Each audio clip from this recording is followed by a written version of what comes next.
एक पशुपति व्रत होता है और वो व्रत ऐसा है कि उस व्रत को 5 सोमवार करना चाहिए, कोई से भी 5 सोमवार, जिसमें तुम्हारी मर्जी पड़े। ऐसा कौन सा काम है जो पशुपति व्रत से नहीं हो सकता? जब पशुपति अस्त्र मात्र भगवान राम के तरकश में रखे होने पर लंकाधिपति रावण के प्राण निकल सकते हैं, तो जीवन का वो कौन सा सुख है जो पशुपति व्रत से प्राप्त नहीं हो सकता? बस उसका नियम है, 5 सोमवार करो।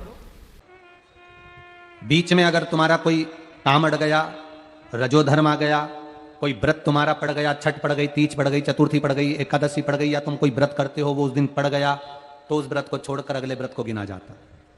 सुबह पूजन की थाली लेकर मंदिर में जाते हैं, भगवान का अभिषेक पूजन करते हैं, थाली लेकर वापिस आ जाते हैं, उस थाली को अपने घर में रख लेते हैं, उसी थाली को शाम के समय फिर वापिस मंदिर में लेकर जाते हैं, उसमें 6 दिए रख कर ले जाते हैं घी के, प्रसाद एक कटोरे में जिसमें भी लग कर ले जाना है, 3 हिस्से मंदिर के अंदर उसके करे जाते हैं।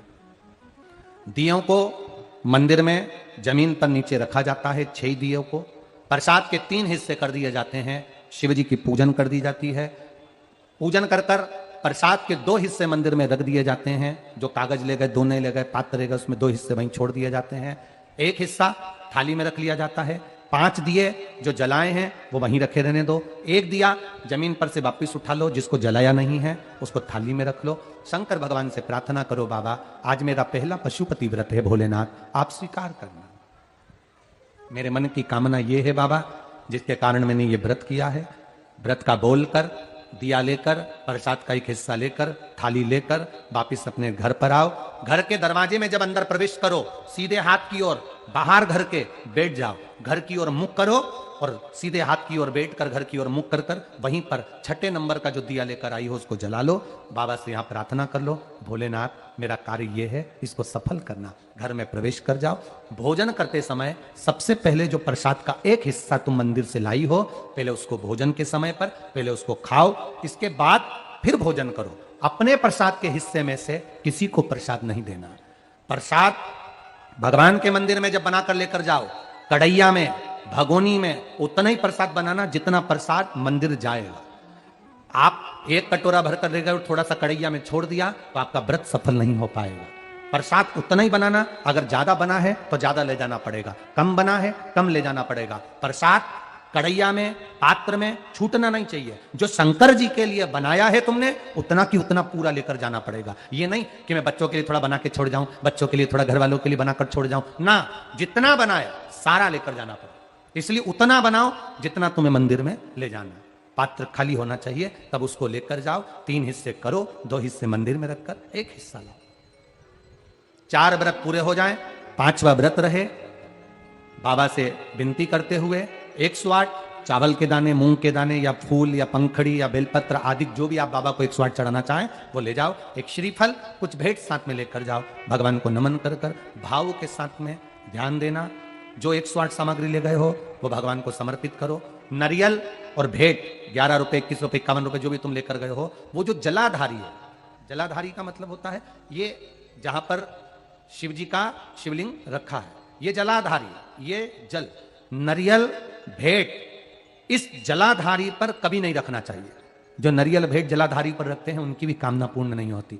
ये नारियल भेंट या जो भी फल है, फ्रूट्स है, कोई जलाधारी पर नहीं, जमीन पर रखो। और इस जलाधारी पर जहां भगवान शंकर का शिवलिंग रखा है, गोल जला देते हैं, जलाकर दीप रख देते हैं।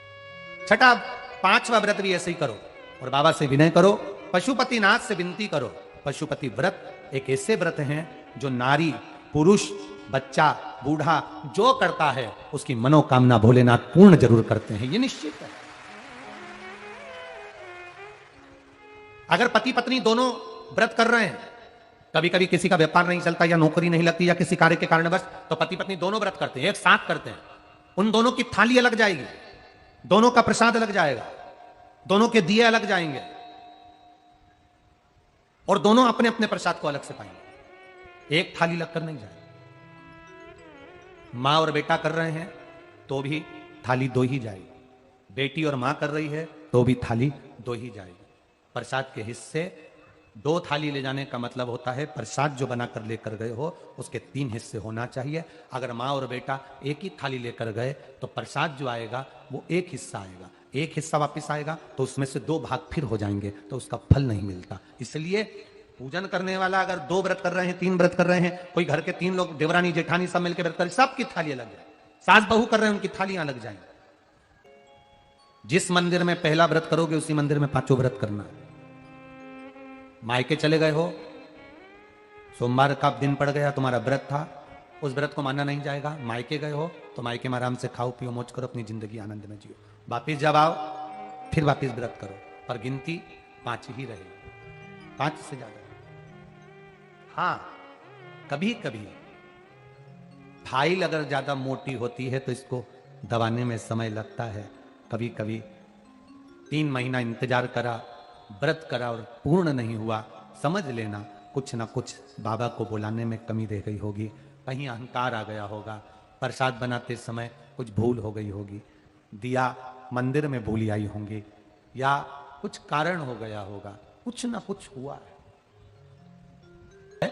देश विदेश में रहने वाले प्रत्येक सनातनी भाई बहन इस व्रत को करते हैं और मनवांछित फल मेरा भोलेनाथ पशुपतिनाथ प्रदान करता ही करता है।